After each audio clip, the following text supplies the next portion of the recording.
Pero el programa lo presenta, Va Ferreira presenta el informe del programa en enero de 1904. El informe que hace Va Ferreira, ¿no? Y señalo el problema de la moral porque es un problema fundamental para Va Ferreira. Cuando Va Ferreira trata de discriminar, digamos, cuál es el papel que tiene que cumplir la pedagogía. Y cuando señala todos esos problemas de los paralogismos y de los errores, ¿verdad?, del psicologismo en el que caen las maestras de entonces, dice. Bueno, ¿cuál es el problema? Dice. Y bueno, que se están olvidando en realidad de cuál es la función de la pedagogía, es decir, ¿qué es enseñar? Dice, enseñar es humanizar y desarrollar las facultades más superiores. Las más importantes son las superiores. Dice, y el error que cometen, dice, a veces por simplificar, por recortar lo pedagógico al psicologismo, es que desarrollan facultades que naturalmente se desarrollan y olvidan cuál es la función máxima de la educación, que es moralizar. Moralizar. Por eso señalo la importancia, porque Va Ferreira lo vivenciaba como algo problemático, como algo que había que atender. Entonces, el 2 de enero del 4, consideraba Ferreira el programa presentado por Francisco Simón. Y respecto a los programas de moral presentados por el director del Instituto Normal de Varones, Va Ferreira expresa. Dice, el programa de moral que presenta el señor director del Instituto Normal debe aprobarse. Es una especie de resumen sistematizado del plan seguido por Herbert Spencer en su moral. Y si de algún modo puede la moral teóricamente enseñada morder en los espíritus y en la realidad de la vida, es seguramente enseñada en esta forma. Bien está que entre todos los autores y entre todos los sistemas se escoja alguno determinado como guía de la enseñanza. Y no seré yo quien oponga objeciones a la elección que se ha hecho en este caso. Pero sería funesto, a mi juicio, imponer dogmáticamente una moral determinada, por elevada que sea y por sólida que parezca. Y este es lo que vendría a resultar si se adoptara el programa, excelente por otra parte, que ha preparado el señor director. Todo fenómeno, pero los alumnos tienen que saber, de todos modos, que además de la moral de la utilidad, hay otros sistemas, que además de Spencer, otros hombres han pensado y no han coincidido con sus ideas, con las ideas de Spencer, ¿no? Y de todo esto no se darían cuenta dentro del programa proyectado. Propongo, para evitar este inconveniente, la creación de una bolilla o capítulo al proyecto del programa. Dice, yo la formularía así: idea de la moral y definición provisoria. Diversos criterios propuestos para servir de base y para apreciar la conducta de los hombres. La revelación, el deber, el sentimiento, el sentido moral, el placer individual o colectivo, la utilidad individual o colectiva, ligera idea de los sistemas respectivos, su casi total coincidencia en la práctica. Esta bolilla se enseñará ligeramente al principio del curso y bastaría para el objeto propuesto, tanto más cuanto que es fácil hacer comprender a los alumnos que, dada esa casi total coincidencia en la práctica, todos pueden aceptar las conclusiones de la moral que se enseña, a la cual podrán después, si lo desean, superponer cualquier hipótesis filosófica o religiosa. Es clarísimo que Va Ferreira no comparte, por lo menos en su totalidad, el programa presentado por el señor director del Instituto Normal. Y que lo que le critica, fundamentalmente, es la unilateralidad.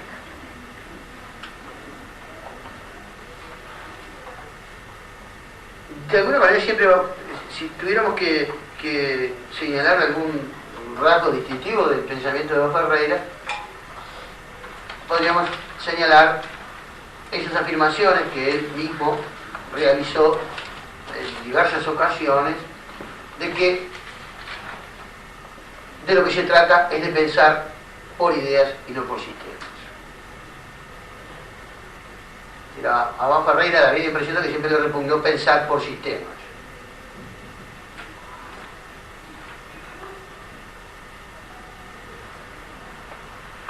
Así que, de alguna manera, él concebía a la filosofía como la acción de problematizar.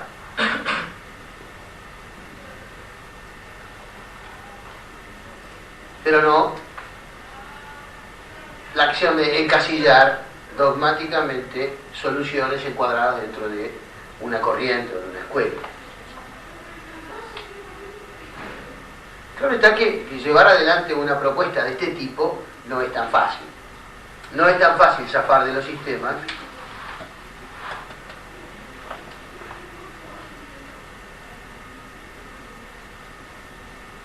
Y da la impresión de que algunos elementos fundamentales del positivismo perduraron en la filosofía de Eva Ferreira. No hay duda de que esa propensión que tiene a la experimentación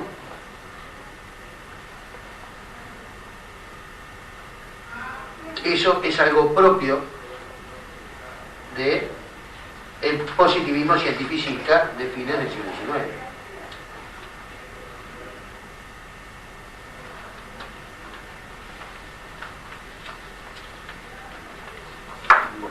Vamos a hacer un corte breve.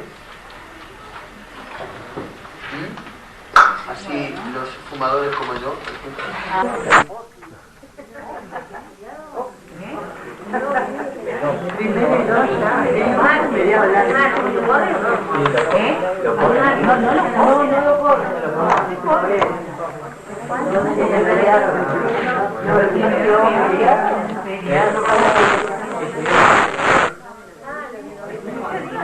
Hagan cuenta como el 50% de los maestros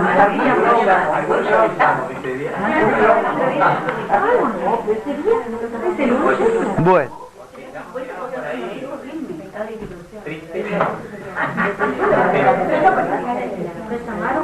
Bueno, esperemos que se tenga que festejar. Esperemos que festejemos. ¿Eh?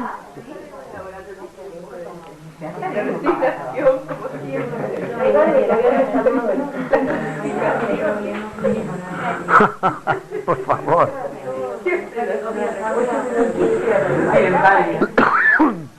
Bueno, otro aspecto de Eva Ferreira que tuvo realmente importancia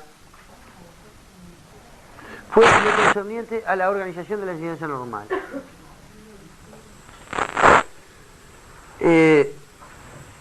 En 1903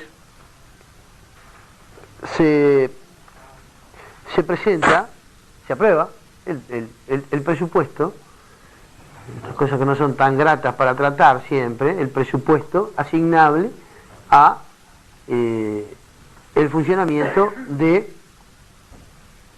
los internatos, ¿no? Los internatos normales. Y Eva Ferreira hace un estudio muy concienzudo de el presupuesto asignado para la formación de maestros, presupuesto que estaba destinado pura y exclusivamente a los institutos de Montevideo, claro está, ¿no? Sí, a los institutos de niñas, porque entran con 15 años, ¿verdad? Y de varones de Montevideo. Y Eva Ferreira, entendiendo la necesidad de que hay que trasladar la formación normal al interior, manteniéndose considerando el volumen de dinero asignado, decide redistribuirlo de otra manera. Entonces elabora un proyecto de reorganización de los institutos normales. Por eso creo que es importante, porque es la primera vez que se propone la creación de instancias de formación docente en el interior. Y esto es importante porque esto es en 1903. Recién asumía, era el primer año del gobierno de José Valle Ordóñez. Faltan bastante tiempo para que el proyecto de creación de los liceos departamentales madurara, ¿verdad? ¿No? Porque yo el lunes pasado señalé que Bá Ferreira manifestaba claramente su adhesión al vallismo, ¿verdad? Y que de alguna manera las políticas educacionales fueron muy permeadas por las ideas de Bá Ferreira, sobre todo en el periodo de la presidencia de Claudio Williman. Durante el periodo de Claudio Williman, la instrucción primaria, la educación primaria tuvo realmente una gran expansión. Y daría la impresión de que esa expansión obedeció al influjo que Bá Ferreira, y sobre todo al asesoramiento que realizó Bá Ferreira. Y digo la enseñanza primaria porque prácticamente el 80% del presupuesto nacional destinado a educación se aplicó a la enseñanza primaria. Bajo el gobierno de Williman se crean primero una tanda de unas 200 escuelas y luego 150 más, es decir que cuando termina la gestión de Williman se habían fundado muchísimas escuelas, realmente hay un crecimiento importante. Pero digo que esto es realmente una opción de Williman, y digo que es una opción de Williman porque la primera una opción de Williman como alternativa a los proyectos que quería llevar adelante José Valle Ordóñez, porque el primer proyecto de ley de creación de los liceos departamentales no es del 11 ni del 12, es de 1906. Y es notorio que Williman no tiene interés en aplicar, en llevar adelante, en desarrollar los principios de esa ley de creación de los liceos departamentales. La prueba está que cuando asume Valle Ordóñez su segunda presidencia, lo primero que hace es activar justamente ese proyecto de ley y crear los liceos departamentales. De manera que Williman tenía una predilección absoluta y total por la educación primaria. Por dos niveles de educación. Por el nivel primario y por el nivel universitario. Y sorprendentemente, la educación media la dejaba librada prácticamente a la iniciativa privada. Es más, de haber sido por él, hubiera eliminado la educación pública de secundaria. Y digo esto porque es muy fácil de comprobar si uno lee los considerandos de la Ley Orgánica de la Universidad de 1907, sancionada en 1908. En ese proyecto de ley, tanto Williman como su ministro de Instrucción, Feliciano Viera,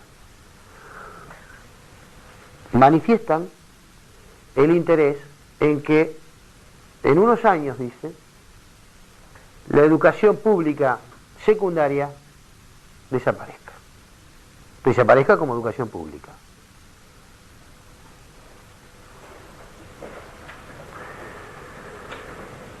Porque señalaban, tanto el presidente Williman como su ministro, que existían instituciones privadas que brindaban una adecuada instrucción secundaria y que por ese motivo el Estado no tenía que o no debería intervenir en esa materia más que en la fiscalización de los programas o en la integración de los tribunales de exámenes. pero que sí tenía el Estado el deber de difundir el nivel inicial, es decir, el nivel primario de educación y el nivel superior. Pero se lo olvidaste que después de la segunda presidencia del Valle dijo detengamos El Alto de Viera, por supuesto. Ya fuimos demasiado. hemos avanzado demasiado. No avancemos más porque si no, ¿a dónde terminamos, no? Sí, claro. Sí.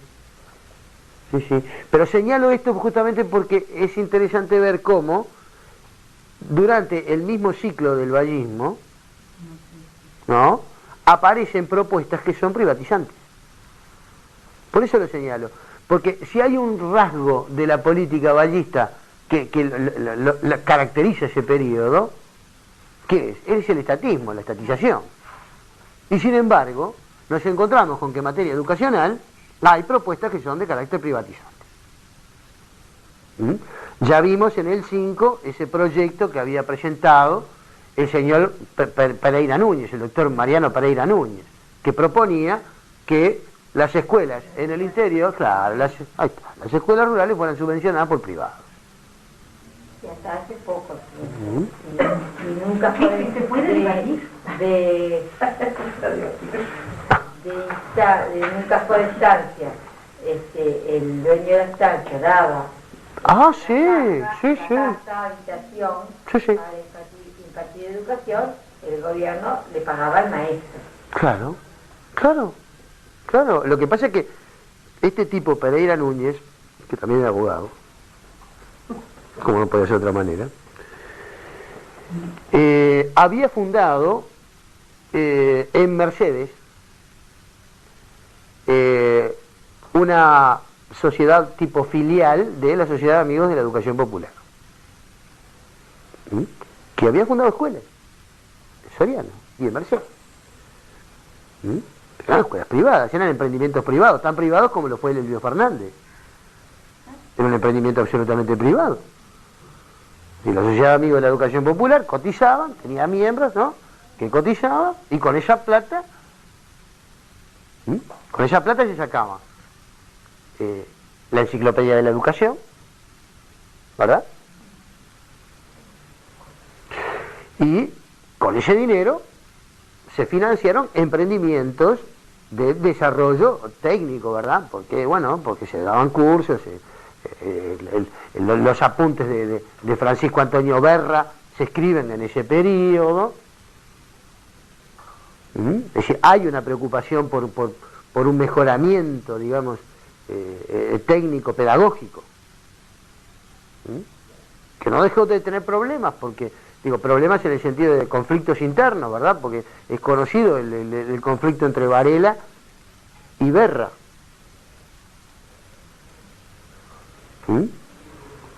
que también era abogado. Bueno, entonces, volviendo al punto de la organización normal, de los institutos normales, que propone Vaz Ferreira en 1903.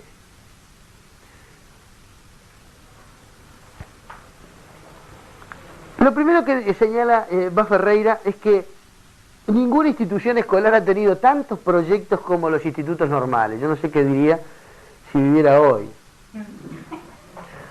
Porque cada hoja del calendario que cae, que aparece un nuevo plan. Señala que la ley habla de una escuela normal, única, y que algunos proyectos de reforma se orientan en el sentido de la unificación de los estudios normales. Sin embargo, dice, y esto es textual, se ha presentado un obstáculo insalvable: la unión de los dos sexos, peligrosa ya por la índole de nuestra raza,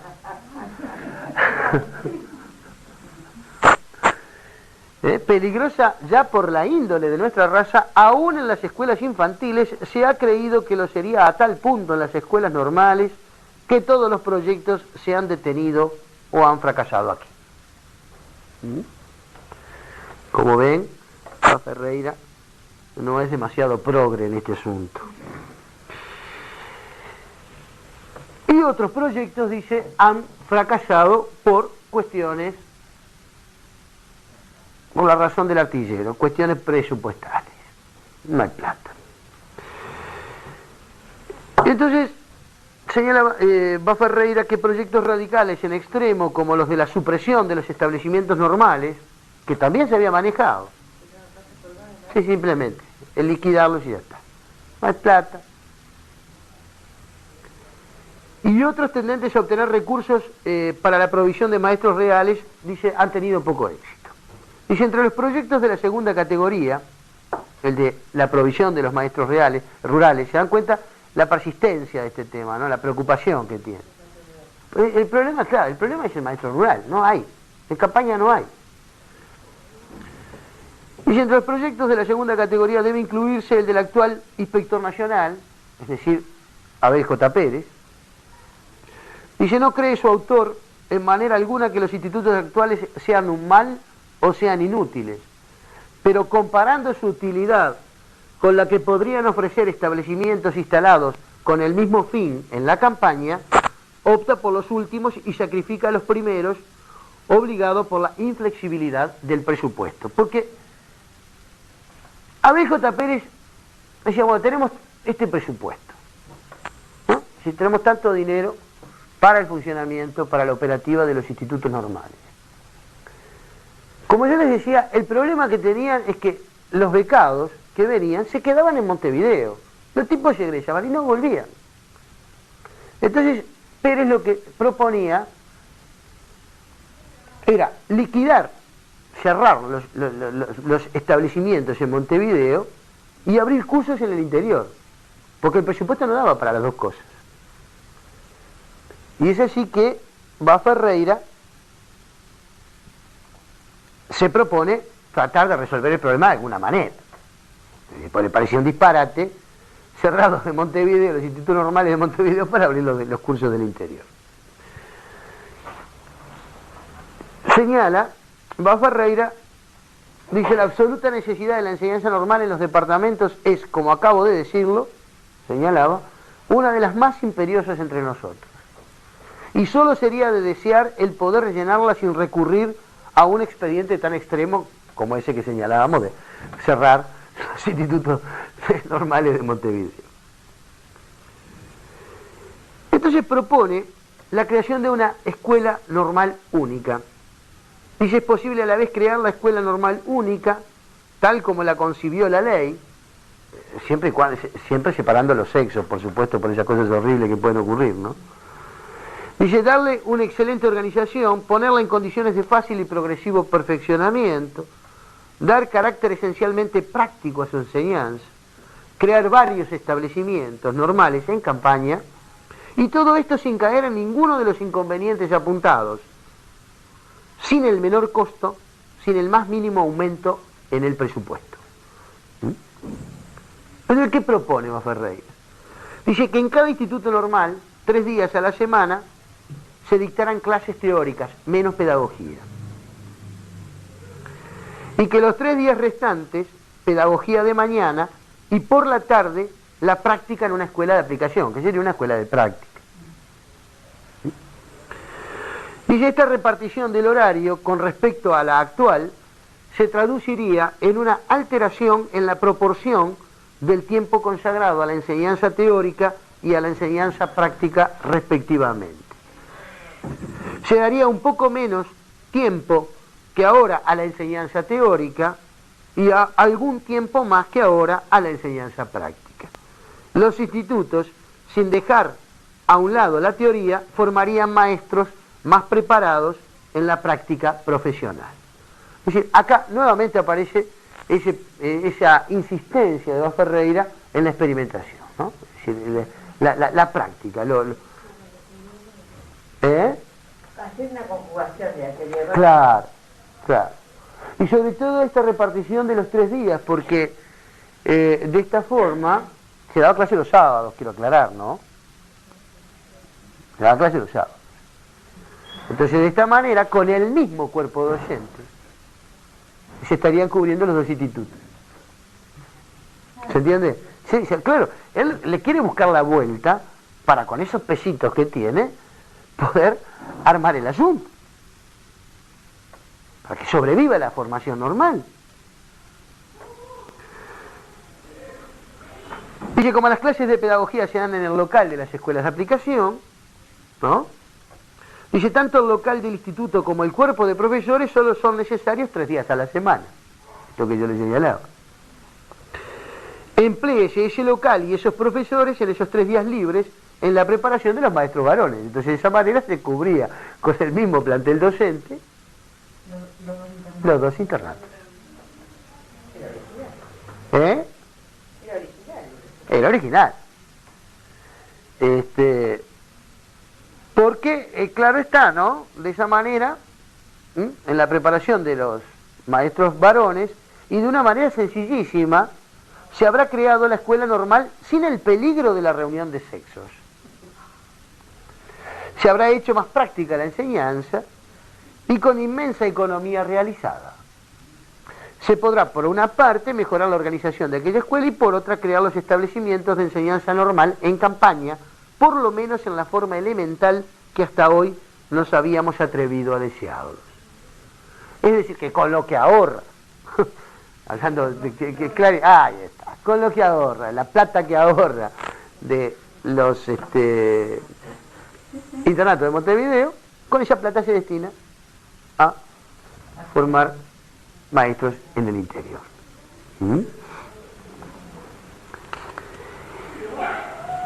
Y destaca este aspecto de la enseñanza práctica como algo relevante, ¿no? Dice, convendría que esta práctica no se hiciera solamente en las escuelas de aplicación. Esto es algo interesante, ¿eh? Esto realmente es interesante lo que planteaba Ferreira. Dice, convendría que esta práctica no se hiciera solamente en las escuelas de aplicación como sucede hoy, sino también en otras. Dice, aunque este es un detalle separable del proyecto, lo supongo aceptado. Cuando la práctica debiera hacerse en la escuela de aplicación, la dirigiría siempre la subdirectora del instituto, sin perjuicio de ser auxiliada por la directora de la escuela y recurriéndose cuando fuera necesario a la división de grupos a cargo de cada una de esas funcionarias. Por práctica entiendo no solamente dar lecciones y hacer su crítica, sino la observación y también la ejercitación de las funciones administrativas escolares. Sí, no, de eso no se salvan. Las funciones administrativas no se pueden escapar. Pero lo que sí es interesante es la observación, ¿no? Es decir, no solamente ir y dar la clase, sino observar. Eso que después va a pasar a constituir un punto central de la práctica, ¿no? Es decir, a fines del siglo, a fines de la segunda década del siglo XX, ¿no? Entre 1919 y 1920, el aspecto observacional de la práctica docente va a constituir un punto clave. Va a ser algo fundamental.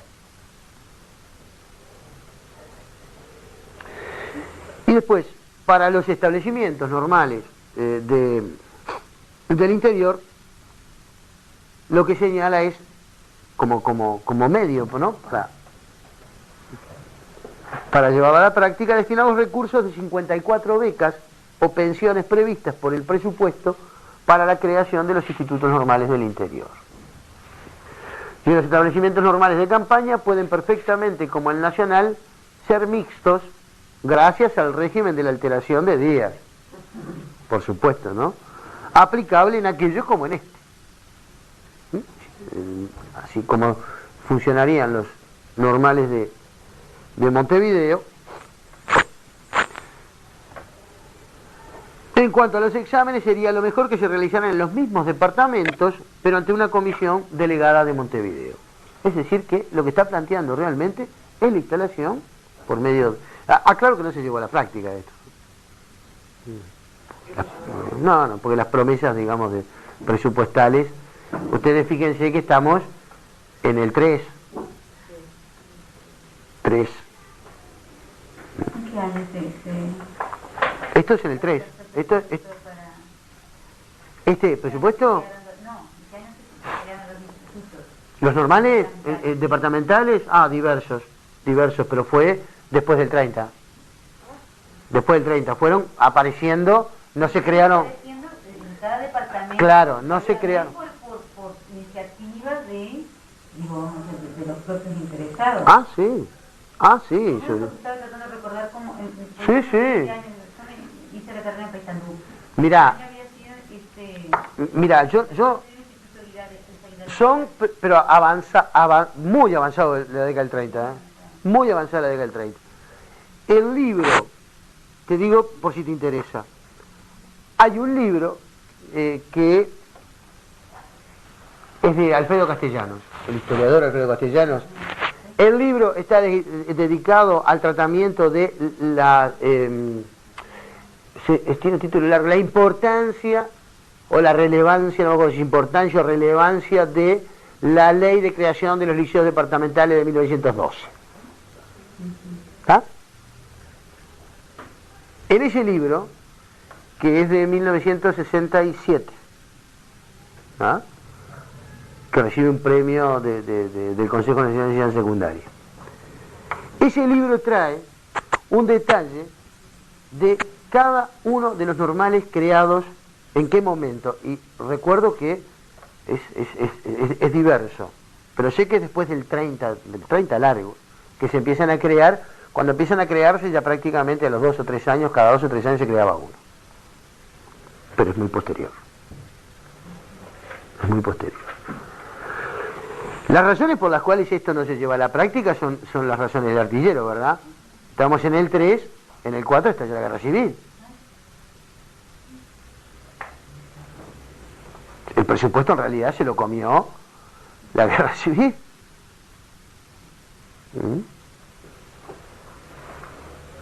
Pero de todas maneras no deja de ser una iniciativa interesante, ¿no? Si como una posible solución ante el problema de la ausencia de maestros, de la carencia de maestros. Porque acá el problema no son tanto los problemas de los locativos como podrían ser hoy. Quizá. No desconozco, no tengo datos, pero digo, supongo que básicamente los problemas fundamentales serían los locativos, infraestructurales, digamos, más que de personal docente. No sé cuántos están egresando en el normal hoy, cuántos se egresan en los normales, Pero queda gente, digo, supongo que debe quedar gente. Pero no toman magisterio como primera opción. ¿Cómo decís? Como única opción. El partido ciudadano que toman, que hacen magisterio y otra carrera. Hacen magisterio para costearse otra carrera. O anduvieron en otras carreras, ingresan de más de 20 al magisterio, ya es como segunda opción o tercera opción magisterio, ¿no? O lo hacen y tienen como opción meterse a otra carrera. Ajá.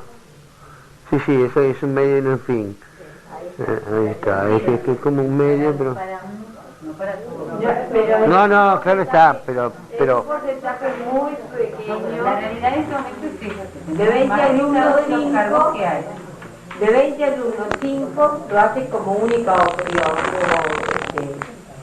como Sí. Sí, como finalidad. Ajá. Salud. Bueno, esto es lo que respecta al proyecto de organización de los normales, ¿no? De los estudios normales. Ahora,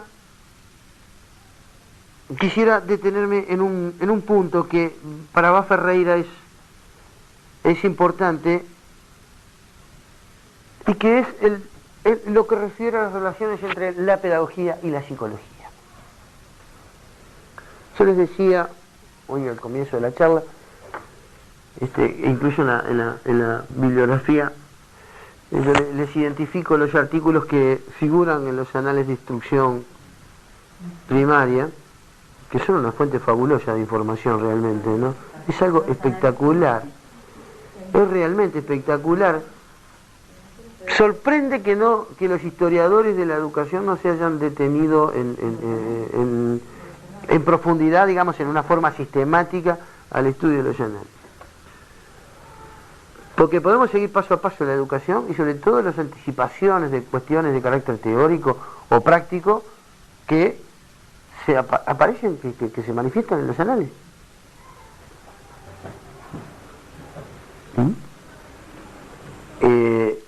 No solamente como fuente histórica, sino por la calidad académica que presentan de acuerdo al momento en el cual se publican. Tengo entendido que desaparecieron en forma total en el 77, por ahí, ¿no? 70 y algo, ¿no? Muchos fueron sacados de las escuelas. En el Museo Pedagógico está completo. No, me refiero a la publicación. No, eso está claro, pero digo, ¿cuándo fue que desapareció? En el 77, tengo entendido, porque hay dos épocas. Hasta el 47 es la primera época, y del 47 en adelante es la segunda época de los anales. Ahora, tengo entendido que desaparecieron en la década del 70. Y desaparecieron de las escuelas también. También desaparecieron de las escuelas, estaba físicamente, decís tú. Ya. Es una pena que realmente la institución no tenga una publicación de ese tipo, ¿no? Porque todas las escuelas tenían, eso salía y se enviaba. Sí, yo lo miré en las escuelas. Yo en las escuelas estaba la biblioteca enorme. Escuelas de las que estuve no había nada. Ahora yo vine acá después de la dictadura. Claro. Desaparecieron en esa época, pero claro. escuelas grandes de muchos años estaban las bibliotecas completas, pero sí, allá en el IPA están, en la biblioteca del IPA y en Humanidades también están casi completos, prácticamente completos. Sí, pero tanto en común, desde la inspección, ¿no? Tanto desde el común, no hay la publicación. No hay una publicación oficial, a eso es a lo que me refiero. Yo a lo que me refiero es que una institución como primaria, que cada inspector presenta a fin de año su memoria anual. eso se conserva. Bueno, porque eso aparecía ya en el decreto de ley de... Y cada inspección su memoria. Y cada inspector presenta su memoria anual. Ajá. Mira. Pero que no tiene eso, no sé, en publicación no termina, se archivará, no sé. Claro. Los inspectores quedan públicos. Las memorias estas que yo estoy trabajando, que yo mencioné, estas de 1900 en adelante, es más, hay anteriores. A mí como inspectora de soles es que la memoria anual de mi trabajo se utiliza para mi calificación. Hasta ahí lo que sé. Pero eso es una cuestión de, digamos, de evaluación de tu desempeño, Claro, pero no... Claro, no. Y se incluye, o sea, con todas las memorias del cuerpo inspectivo, se hace la memoria de... Claro. ¿Qué pasa con eso? No, estas memorias yo las mencioné porque ustedes las pueden consultar. Digo, están en Sala de Uruguay de Biblioteca Nacional. O sea que son memorias que se daban a difusión, digamos, se daban a conocer. No son trabajos internos, digamos, de la institución, son memorias, son materiales. Están, por lo que yo veo, están como para justificar y como para rendir cuentas de trabajo.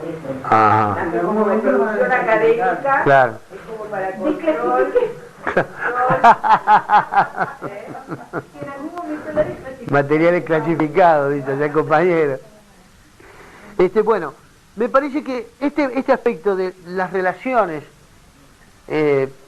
entre pedagogía y psicología, yo creo que son importantes, por lo menos Ferreira las concibe como importantes, ¿no? Ferreira entiende de que de estas relaciones entre pedagogía y psicología se presentan algunos problemas de la práctica educativa. Él sostiene que parte de las deficiencias de la actividad del aula arranca de ciertas consideraciones de estas relaciones entre la pedagogía y la psicología. Y él señala, en principio, si bien reconoce que la psicología ha tenido avances en su tiempo, que la psicología ha podido identificar un conjunto de hechos y ha podido establecer cierto tipo de principios regulares, de leyes, señala Ferreira que el inconveniente mayor que se presenta es el de hacer depender la práctica pedagógica de los principios o de las leyes de la psicología. Eso es algo muy interesante. Cualquier cosilla. Por eso, digo, hay veces que hay cosas que se presentan como nuevas, pero que son muy viejas. Entonces, él dice, es cierto que si la psicología puede identificar cierto tipo de desenvolvimientos, por ejemplo, cierto tipo de destrezas o desarrollo de facultades intelectivas en los niños, es decir, en un desenvolvimiento normal, se comprende lo que digo, ¿no? Es decir, visto esas consideraciones de lo que hoy nosotros denominaríamos psicología evolutiva, ¿verdad? Es decir, la determinación de la emergencia de cierto tipo de facultades que están pautadas más o menos en el desenvolvimiento de un niño normal. Entonces dice Ferreira, bueno, acá dice hay un problema, dice, porque muchos maestros daba la consideración de cientificidad que presenta el descubrimiento de esas leyes psicológicas, tratan de ajustar la práctica pedagógica pura y exclusivamente a ese desenvolvimiento. Entonces, y eso es equivocado, dice.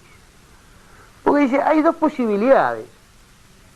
O bien, el desarrollo evolutivo, la evolución psicológica de los chicos, siempre tomando como un patrón de normalidad, ¿no?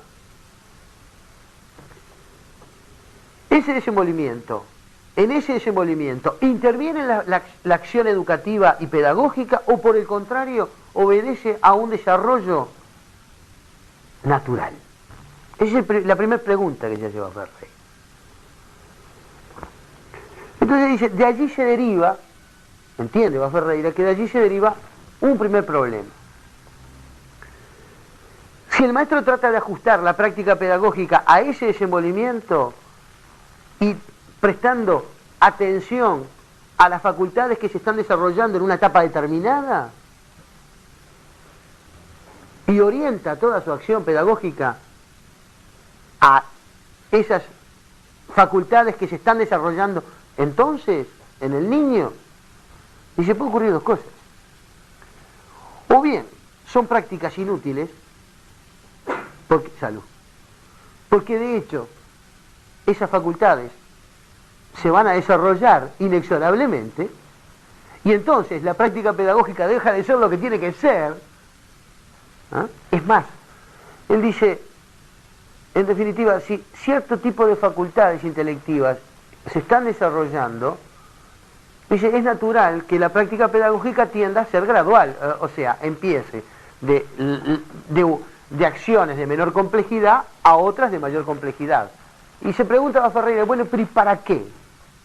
Si en definitiva esas competencias y esas facultades se van a desarrollar inexorablemente igual en otros niños que no reciben o que no tienen un vínculo pedagógico.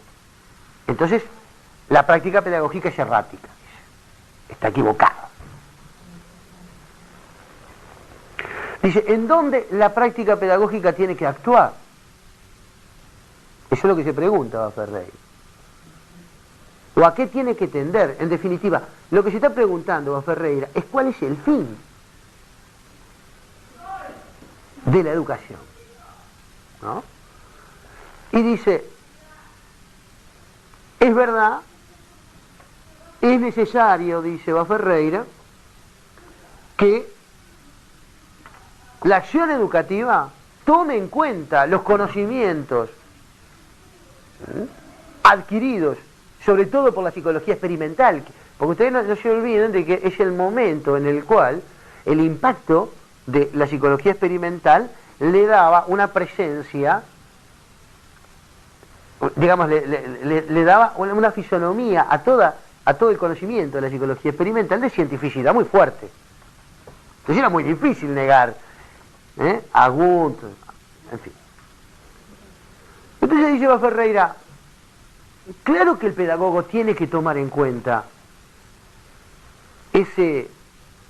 esa continentación evolutiva, ese fondo pautado por un desarrollo natural.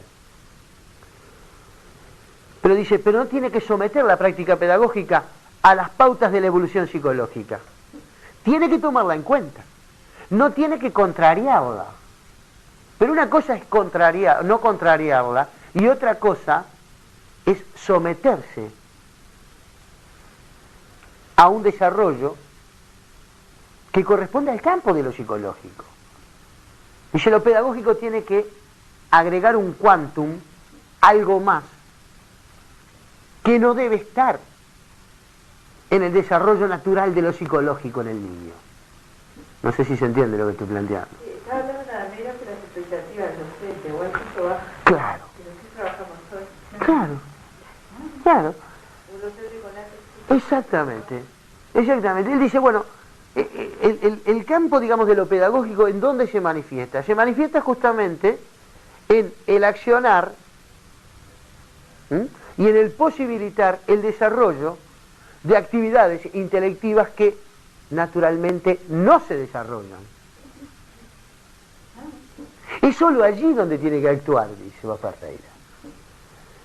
No es que desprecie los conocimientos de la evolución psicológica del niño, no. Tiene que tomarlos en cuenta, pero solamente para no proponerse cosas que sean imposibles en el momento y en el desarrollo psicológico del niño. ¿Se comprende? Es decir, que no se proponga prácticas pedagógicas que tiendan a desarrollar competencias, no me gusta mucho el término, pero digo, competencias intelectivas cuando no hay una madurez psicológica que las posibilite. Es de eso de lo que se trata. Y solo para eso tiene que tomarlo en cuenta, dice, pero nunca subordinamos. Es muy interesante lo que dice, porque daría la impresión de que en los últimos tiempos hay una fuerte psicologización de la enseñanza. Yo de primaria conozco poco realmente, pero sí lo he visto en otros niveles.